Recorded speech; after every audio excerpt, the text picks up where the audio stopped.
Market లో invest చేసి మీ డబ్బులు డబుల్ చేసుకోవాలనుకుంటున్నారా? సుందరరామిరెడ్డి గారి లైవ్ సెమినార్ కి అటెండ్ అవ్వండి. నమస్తే రమగారు. నమస్తే జయ. రమగారు, ప్రొద్దుటూరులో ఒక ఇష్యూ జరిగింది. అసలు అంటే మాట్లాడుకోవటానికి చాలా ఇబ్బందిగా, బాధగా అనిపించే ఇష్యూ. కన్న తల్లినే బీటెక్ చదివిన కుర్రోడు అమానుషంగా కూరగాయలు కోసే కత్తితో హతమార్చాడండి. అంటే వినటానికి ఈ వార్త నిజమా కాదా 1-2 సార్లు చెక్ చేసుకున్నాను నేనైతే. ఇది నిజమేనా, ఇది నిజమేనా, లేకపోతే ఏదన్నా గబుక్కున వేరే వార్తని ఇట్లా కన్వర్ట్ అయ్యిందా, ఏదో జరిగిందని కాస్త లోతులోకి వెళ్తే బీటెక్ చదువుకున్న పిల్లవాడు, వాడు హైదరాబాద్లో ఉద్యోగం చేస్తూ ఉన్నాడట. సినిమాల మీద ఏదో ఇంట్రెస్ట్తో తరచూ డబ్బులు అడగటం, వీళ్ళు ఉన్న కొద్దో గొప్ప ఇవ్వటం, తర్వాత ఇవ్వలేకపోవటం. దీంతో ఇంటికి వస్తే ఆల్ ఆఫ్ సడన్ నువ్వు ఇంటికి ఎందుకు వచ్చావు అని ప్రశ్నించిన తల్లిని, ఒక్కడే ఒక్క కొడుకంట రమ్మగారు. అబ్బో. తండ్రి ఇంట్లో ఉండగానే అతన్ని ఒక రూమ్లో పెట్టి బంధించి కూరగాయలు కోసే కత్తితో, ఆవిడ ఉపాధ్యాయురాలట తల్లి, ఆవిడకి పంచ ప్రాణాలంట రమ్మగారు కొడుకంటే. ఎవరికి ఉండదమ్మా, ఎవరి పిల్లలంటే వాళ్ళకి అలాగే కదా ఉంటుంది. చూడండి, హతమార్చటం ఏంటంటే అసలు పరిస్థితి. అంటే ఉపాధ్యాయురాలంటే ఎంత క్రమశిక్షణగా పెంచుంటారు, ఎంతమంది పిల్లల మనస్తత్వాలు ఆవిడకి తెలుసుంటాయి. ఎంత బాధాకరమైన విషయం కదా రమ్మగారు.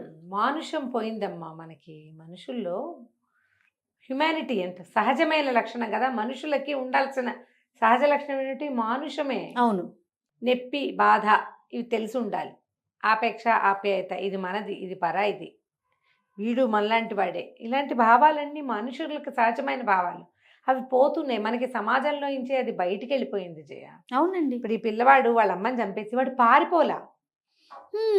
అదే ఇంట్లో లోపల కూర్చుని వాడు తలుపేసుకుని కూర్చుని పాటలో పద్యాలు ఉన్నవాడు నార్మల్గా ఉన్నాడంటావా అసలు? అదే ఇప్పుడు ఎవరైనా క్షణికావద్రేకంలోనో కోపంలోనో ఏదో చేతిలో ఉన్నది విసిరేసో, కొట్టేసో, పొడి చేసో, ఏమిటో చేశాడు అనుకుందాం. ఒక క్షణం అయ్యాక వాడికి కాన్సిక్వెన్స్ తెలిసిపోతుంది కదా జయ. దీని తర్వాత చంపేశాం, మనకు అమ్మ లేదు ఒకటి, ఇక రాదు, అది అర్థమవుతుంది. హత్య మనం చేసింది, దీనివల్ల రేపేం రాబోతుంది, ప్రజలేమంటారు, పోలీసులు ఏమంటారు, మనకు శిక్ష పడచ్చు, ఇవన్నీ తెలియనివా? పిల్లవాడు చదువుకున్నవాడు కదా, బీటెక్ పిల్లాడంటే తెలివి తక్కువ పిల్లాడు కాదు, చదువుకున్నాడు. వాడికి కాన్సిక్వెన్స్ గురించి ఆలోచించి పారిపోవటమైనా చేసి ఉండాలి. వాడు అది కూడా చేయకుండా గదిలో కూర్చునంటే వాడి మానసిక పరిస్థితి మీదే రకరకాల డౌట్లు వచ్చినాయి నాకైతే. అవునండి. మనసు సరిగ్గా లేదేమో, ఆ అబ్బాయి ఏమైనా డిప్రెషన్స్లోకి గోత్రూ అవుతున్నాడా, వాడు ఏమైనా మెడికేషన్లో ఉన్నాడా, ఎలాగో చంపేశాము ఇంకెందుకు పారిపోవటం అలా అనిపించిందా, అసలు వాడు ఏమనుకున్నాడు? ఈ చంపటాలు చేయ ఇదని కాదు. ఇటీవల కాలంలో చూస్తే పింతల్లులు పిల్లల్ని చంపేయటం, బాబాయిలు పిల్లల్ని చంపేయటం, మేనమామ మేనల్ గోడల్ని చంపేయటం, చిన్న పిల్లకి చేతులు కాళ్ళు వెనక్కి కట్టి సొంపులో పడేశారట. మనుషులా జయ వాళ్ళు అసలు ఎక్కడి నుంచి పుడుతున్నాయి ఈ గుణాలు? ఏం చూసి, ఏం విని, ఏం ఆలోచించి? కాన్సిక్వెన్స్ రేపు నాకేమవుతుంది కాదు, అసలు వీళ్ళని ఈ పని చేయటం ఏమిటి? ఒక గట్టిగా ఒక దెబ్బ కొడితే మొహం కందిపోతే పిల్లలు ఎవరికైనా ఎంత ఉసురు అనిపించాలి జయ. మన బిడ్డ అయితే ఏమిటి, పరాయి బిడ్డ అయితే ఏమిటి? చంపేయటం, కట్టేయటం, పడేయటం, ఏమిటో చేసేయటం. అది పసిపిల్లల మీదే చూపిస్తున్నారు. చిన్న పిల్లలని లేదు, తండ్రులని లేదు, తల్లిని చంపేసేయటం. ఇప్పుడు తల్లిని చంపడం, వీడేదో ఒక కుర్రాడు కాస్త 24-23 ఉండుంటాయి వీడికి, అంతే కదా. వాడేం ఫ్రస్ట్రేషన్లో ఉన్నాడో ఏమో. అసలు 15 ఏళ్ళు 14 ఏళ్ళ ఆడపిల్లలు ఎవరినో పిలిచి అమ్మల్ని చంపించేసినవి కూడా చూస్తున్నాం. అవునండి, అవును. అసలు చంపితే ఏమవుతుంది అనేది వీళ్ళకి ఇప్పుడు పిల్లలకి అర్థమవుతోందా? నాకు అదొక పెద్ద ప్రశ్నగా ఉంటుంది ఎప్పుడు కూడా జయ. ఇదివరకే టీవీలలో ఏదైనా మరణ వార్త వస్తే 3 రోజుల పాటు టీవీలో ఏ ప్రోగ్రాములు వచ్చేవి కాదు జయ. ఒక్కోసారి 10 రోజులు అదేదో సంగీతం వాయించేవాళ్ళు, సంగీతాలు. అక్కడి నుంచి ఏంటి, విషాద గీతం. అసలు టీవీలో ఏ ప్రోగ్రాంలు ఉండేవి కాదు. వారి మరణాన్ని మనం ప్రజలందరూ ఆ మరణ దుఃఖాన్ని బాధగా అనిపించేది పరిస్థితి నడిచేది. ఇప్పుడు అట్లా కాదు. మనం సినిమాల్లో చూస్తాం, ఓ కుర్రాడు ఓ ఇంత కత్తెతో పుచ్చుకుంటాడు, వాడు ఎక్కడ పడితే అక్కడ పొడి చేసి చంపేస్తాడు. ఏ సినిమాలో అయినా ఈ చంపేసిన తర్వాత పోలీసులు వచ్చి ఈ పొడి చేసిన వాడిని ఏం చేశారు అనేది మనం ఎక్కడైనా చూస్తున్నామా? అసలు డజన్ల కొద్దీ చంపేస్తారు. వందల కొద్దీ చంపేస్తారు. రకరకాల షేపుల్లో కత్తులు, కటార్లు, ఇంతవి అంతవి రకరకాల సాధనాలు, చిన్న బ్లేడ్తో పేక్కోసేయచ్చని చూపించిన సినిమాలు ఎన్ని సినిమాలు జయ. ఎక్కడ కట్ చేస్తే చచ్చిపోతారో వందల కొద్దీ సినిమాల్లో చూపించారు మనకి. ఎలా తప్పించుకోవాలో కూడా అది చూస్తాం. పొడిచే ఎలా సులువుగా నోట్లో నుంచి తీసి బ్లేడ్, ఆ నోట్లో బ్లేడ్ అంటే వాళ్ళ అమ్మ కడుపు కాలాల్సింది చూస్తే నాకు. అవునండి. నోట్లో బ్లేడ్ పెట్టుకుని తీసి చంపటం ఏమిటమ్మా మీ యావనాలు వీళ్ళ దర్శకత్వ ప్రతిభల్ని ఏం చేయాలో అర్థం కాదు. మీరు ఎవరెవరికి నేర్పిస్తున్నారు ఈ సినిమా? వీళ్ళు చూడకూడదు అని ఉందా ఎక్కడైనా? ఇంత బుడ్డాడి దగ్గర నుంచి చూస్తాడు కదా, వాడికి ఒక బ్లేడ్ దొరికితే వాడు ఆ పని చేయడా? నిజంగా అసలు ఆ నోట్లో నుంచి బ్లేడ్ తీసిన సీను అన్ని అట్లానే ఉన్నాయి అన్ని రమ్మగారు, అలాంటివే. అన్ని అట్లానే ఉన్నాయి. అన్ని ఇవే చూసి మొన్న మనం చూసాం కదా, క్రికెట్ బ్యాట్ కోసం పక్కింటి పిల్లని చంపేలి. చంపేయటం ఏమిటమ్మా మరి విడ్డూరంగా? ఇంత పిల్లని పోని వాడే పెద్ద గడిగట్టిన పెద్దవాడా, మీసమైనా రాని చిన్న పెద్దవా, పసి పిల్లవాడు, 14-15 ఏళ్ళ వయసా అది? వాడికి అన్నం తినడమైనా సరిగ్గా వచ్చా జయ ఆ వయసుకి?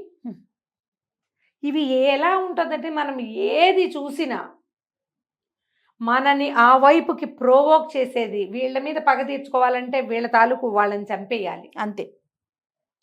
ఈ చంపేయటం అంటే ఎంత సులువు, ఎంత సహజం, ఎంత సామాన్యం అయిపోయిందంటే మాటల్లో ఇది చెప్పలేదు. మనుషులు చెయ్యకూడనిది అన్న మాట. నువ్వు 2 గంటలు సినిమా తీసి చిట్ట చివరిలో ఇది చేయకండి అని ఒక డిస్క్లైమర్ రాస్తారా మీరు? ఈ లోపలన్నీ వందల వేల హత్యలు, ఎవడెవడిని ఎక్కడెక్కడ కొట్టేయచ్చు, ఏం చేసేయచ్చు, వాడి జీవితాన్ని ఎలా సర్వనాశనం దుంపనాశనం చేసేయచ్చు, అవే కదమ్మా చూస్తున్నాం మనం. అవునండి. అన్నీ అంతే. ఇవి కూడా, ఈ హత్యలు కూడా పగ తీర్చుకోవటం, పగలు తీర్చేసుకుంటూ ఉంటాం. పిల్లల్ని కూడా ఇప్పుడు నేను ఇదివరకటికి ఇప్పటికీ ఒక డిఫరెన్స్ వచ్చింది జయ. ఇది మనం ఏదో డిస్కషన్ లాగా తీసుకెళ్తున్నాం కానీ మనం ఈ కొన్ని రకాల వెబ్సైట్లు, కొన్ని రకాల పేపర్లలో కూడా మా అమ్మ నాన్న నన్ను సరిగ్గా చూడలేదు, మా అమ్మ నన్ను సరిగ్గా పట్టించుకోలేదు, మా నాన్న నాకు సమయం ఇవ్వలేదు, మాకు ఎక్కువ అట్మోస్ట్ కేర్ ఇవ్వలేదు, మమ్మల్ని ఈ విషయంలో హర్ట్ చేస్తారు, మమ్మల్ని జడ్జి చేశారు, మమ్మల్ని అది చేశారు, మమ్మల్ని ఇవే చదువుతూ ఉంటాను జయ. దానికి సమాధానాలు రాస్తుంటారు. ఫేస్బుక్లో కూడా చదువుతామా ఆ కింద నుంచి వాళ్ళతో ఉండొద్దు, వాళ్ళని వదిలేసి వెళ్ళిపోండి, అలాంటి వాళ్ళ మీద పగ తీర్చుకోవాలి, అలాంటి వాళ్ళు. ఈ జడ్జిమెంట్లు డజన్ల కొద్దీ. అక్కడ అది ఎవరికో ఒకరికి ట్రిగర్ అవుతుంది కదా, పాయింట్ అవుతుంది కదా రమ్మగారు. 100% ట్రిగర్ అవుతున్నాము. మనం ఈ పంచుకోవటము, చెప్పటం కూడా ఇదివరకట్లాగా మనం ఎవరిని దేనికి క్షమించట్లేదు జయ. ఎంతసేపు అమావాస్య నాడు అట్టేయలేదు, పున్నన్నాడు పప్పేసి పెట్టలేదు, అంతే. ఇదే పెట్టింది ఏం లేదా? మీ అమ్మ నాన్న మిమ్మల్ని సరిగా చూడలేదు, నువ్వు పుట్టినప్పుడు ఇంత పుట్టలేదు, మీసాలతోటి పుట్టలా నువ్వు. ఒక డే బేబీ అంటే వాడికి 1-2 ఏమీ తెలీదు. పుట్టగానే పిల్లలకి మస్ట్ మోషన్ అలా అవుతూ ఉంటుంది, కకేస్తూ ఉంటారు, ఏడుస్తూ ఉంటారు. పాలు నోట్లో పెడితే తల్లి చన్ను పట్టుకోవటం కూడా రాదు. గారు రక్తపు మడుగులో నుంచే కదా బయటకు వస్తారా? ఇక వాడికి నేర్పించి 4, 5, 6 ఏళ్ళు వచ్చాక వాడికి కొంచెం ఊహ వస్తుంది, ఎన్నో నేర్పుతారు. నీకు 20కి వచ్చాక నీకు సొంత భావావేశాలు బోల్డ్ ఉంటాయి. నీ డే 1 నుంచి నీ 20th ఇయర్ దాకా ఈ నడిపిన క్రమంలో నీ వల్ల వాళ్ళు ఎన్ని చచ్చుంటారు, ఎన్ని రకాల ఇబ్బందులు పడి ఉంటారు, ఎంత మోత అనారోగ్యాలు వస్తే పిల్లలు చంకదిగరు కదా జయ. అవును. కొంచెం జ్వరం వచ్చిందంటే పిల్లాన్ని ఎత్తుకోవాలి, ఎత్తుకునే ఉండాలి. మోస్తూనే వంట చేసుకునేవాళ్ళు, బజార్ వెళ్ళేవాళ్ళు, ఏ పని చేస్తున్నా వీపీదో చంకలోనో బిడ్డల్ని మోసే తల్లుళ్ళు ఉండరు? ఖచ్చితంగా ఎక్కువ మంది ఉంటారు. అందరి పిల్లలు రాత్రిళ్ళు నిద్రపోరు. రాత్రిపూట నిద్రపోని బేబీని ఎత్తుకోవటం ఎంత కష్టం. అవునండి. ఆ మోతంతా ఈ తల్లులు తండ్రి వీళ్ళు ఏం చెప్పకూడదని పుట్టేసింది ఇప్పుడు సమాజంలో. వాళ్ళు మమ్మల్ని జడ్జి చేయకూడదు, వాళ్ళు మమ్మల్ని ఇదేదే చేయకూడదు. నేను ఒప్పుకుంటా, చేయకూడదు. కానీ పరిస్థితి ఒకటి వస్తూ ఉంటుంది, నిన్ను వాళ్ళు మొయ్యాలి. నీ సెటిల్మెంట్ అయ్యేదాకా నిన్ను వాళ్ళు మోస్తూ ఉండాలి ఫైనాన్షియల్గా. నీ తాలూకు ఎమోషనల్ సపోర్ట్ అంతా వాళ్ళు. అలాంటప్పుడు తల్లిదండ్రుల వల్ల కానీ, సోదరుల వల్ల కానీ, సమాజం వల్ల కానీ మీరు కొంత ఇబ్బందిని ఎదుర్కొంటారు. దీన్ని పబ్లిక్లో షేర్ చేస్తే ప్రతివాడు వాడి అనుభవాల తాలూకు చేదులని మీ మీద పోస్తారు. మీరు ఇది అర్థం చేసుకోవాలి. నేను ఇది తప్పంటల్లా, ఇది చేస్తున్నాం మనం. ప్రతివాడి చేదు నువ్వు మింగాల్సి వస్తే ఇన్ని చేతులు మింగాక నువ్వు మనిషిగా మిగులుతావా? నీ సొంత చేదే నీకు ఎక్కువైపోయింది కదా. నువ్వు ఇతరులలో ఉండేటువంటి అన్ని రకాల వాళ్ళు ఎక్కడెక్కడ వాళ్ళు ఎదుర్కొన్న కష్టం తాలూకు ఎసెన్స్ని కూడా నువ్వు తీసుకుంటే నీకు వచ్చిన ఇబ్బందిని నువ్వు చాలా సింపుల్గా హ్యాండిల్ చేసుకోగలిగే పరిస్థితి ఉంటుంది మామూలుగా. అవును, ఇంతమందివి వింటే ఈ ఇన్ని జడ్జిమెంట్లలో నువ్వు దేన్ని పాస్ చేస్తావు? కరెక్ట్. దేన్నని తీసుకుంటావు? వాళ్ళతో నాకు ఇది వీడితో ఇబ్బంది ఉంది ఫ్రెండ్స్తో షేర్ చేసినా కూడా 5-6 షేర్ చేస్తే 5-6 వేరు వేరు భావాలు ఉంటాయి. ఏది తీసుకోవాలి?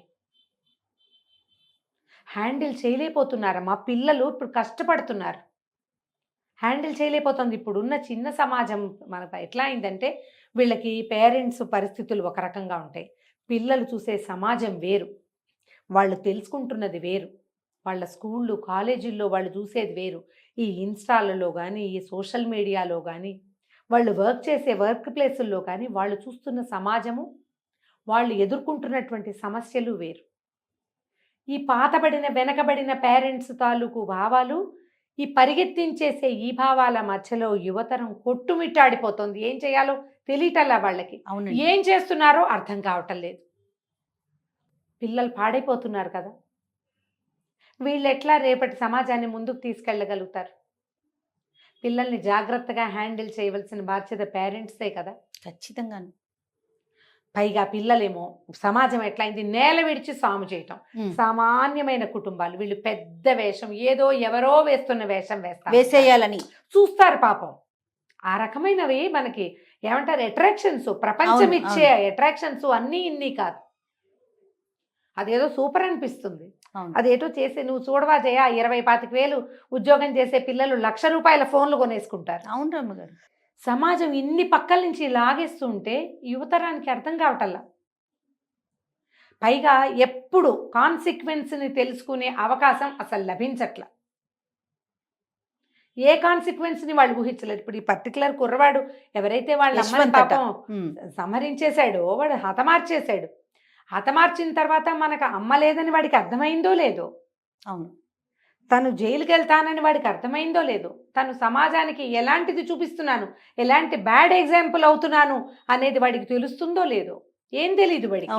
ఇంట్లో ఎలా కూర్చున్నాడు? అక్కడ మానసిక స్థితి మీదే నాకు అనుమానంగా ఉన్నాను. వాడికి ఏం ప్రాబ్లం ఉందో ఏమో రమ్మగారు, మనం చెప్పలేం కదా. చెప్పలేము, మనం దాని గురించి ఆలోచించలేకపోతున్నాం. ప్రాబ్లం ఉందేమో, కానీ చంపాలని తెలిసింది కదా, సినిమాల్లో యాక్ట్ చేయాలని తెలిసింది, ఉద్యోగం చేస్తా ఉన్నాడు, ఇన్ని తెలిసినోడికి అసలు ఆలోచన ఎలా వచ్చింది? ఇప్పుడు అదేదయ్యా చూడు, ఇప్పుడు పిల్లలకి అన్నీ తెలుసు, డాన్సులు చేయడం తెలుసు, అవి చేయడం తెలుసు, రీల్స్ చేయడం తెలుసు, ఎక్కడెక్కడ ఏమేమి ఉన్నాయో అన్నీ చూడడం తెలుసు. ఇది చేసేస్తే ఏమవుతుందో ఎందుకు తెలీదు, ఎందుకు తెలియట్లేదు, ఇది తెలుసుకోవట్లేదు. ఎందుకంటే నేను ఈ పొరపాటు చేశాను, దానివల్ల నేను ఇది ఎదుర్కొన్నాను అని చెప్పేది తక్కువ. అవును రమ్మగారు, నేను ఈ మిస్టేక్ చేశాను, దీనివల్ల నేను ఈ ప్రాబ్లమ్స్లో ఉన్నాను. అవును, చట్టపరంగా కానీ లేకపోతే కుటుంబ పరంగా కానీ నన్ను ఇలా నేను ఇబ్బంది పడ్డా, నేను చాలా బాధపడ్డా అన్న చెప్పే వాళ్ళు వస్తే బాగుంటుంది. అలా అది కాకుండా ఏమైంది, ఎంతసేపు వీళ్ళతో నేను ఎదుర్కొన్నాను, వాళ్ళతో నేను ఎదుర్కొన్నాను, నాకు ఇప్పుడు ఏం చేయాలి, నాకు సొల్యూషన్ కావాలి, ఇవే కనపడతాయి. అవును, అంతే కదా. ప్రేమించాను, ప్రేమించటము, ప్రేమించి వాళ్ళు ఒప్పుకోకపోతే వాళ్ళనైనా చంపేయాలి, మనమైనా చచ్చిపోవాలి. అంతేగాని అవతల వాళ్ళకి చాయిస్ లేదా, రెండో వాళ్ళకి చాయిస్ ఇవ్వమ్మా అస్సలు. ఇప్పుడు నువ్వు ఉద్యోగం చేయాలనుంది, ఏదో చేయాలనుంది, సినిమాలో యాక్ట్ చేయాలనుంది, మీ అమ్మా నాన్నలకు ఒక చాయిస్ ఉందా? ఏం ఆశ పెట్టుకుని ఇన్ని ఇంజనీరింగ్ చేయించి ఉంటారు వాళ్ళు, ఎన్ని అప్పులు చేసి ఉంటారు. ఈ పిల్లాడు ఏదో ఉద్యోగం మిడికి నెలకు 10,000 25,000 పంపిస్తే అప్పులు. ఉపాధ్యాయురాలంటే ఆవిడ ఏదో ప్రైవేట్ స్కూల్లో టీచర్ అయి ఉంటుంది, గవర్నమెంట్ టీచర్ అని ఏం రాయడం లేదు పేపర్లో, చూసాం కదా న్యూస్లు కొన్ని. ఇప్పుడు వీళ్ళు ప్రైవేట్ ఉద్యోగాలంటే తుమ్మితే ఊడే ముక్కులు కాదా అమ్మా అవి? పిల్లల మీద సరే కాదు రమ్మగారు, గవర్నమెంట్ ఉద్యోగమే అనుకుందాం.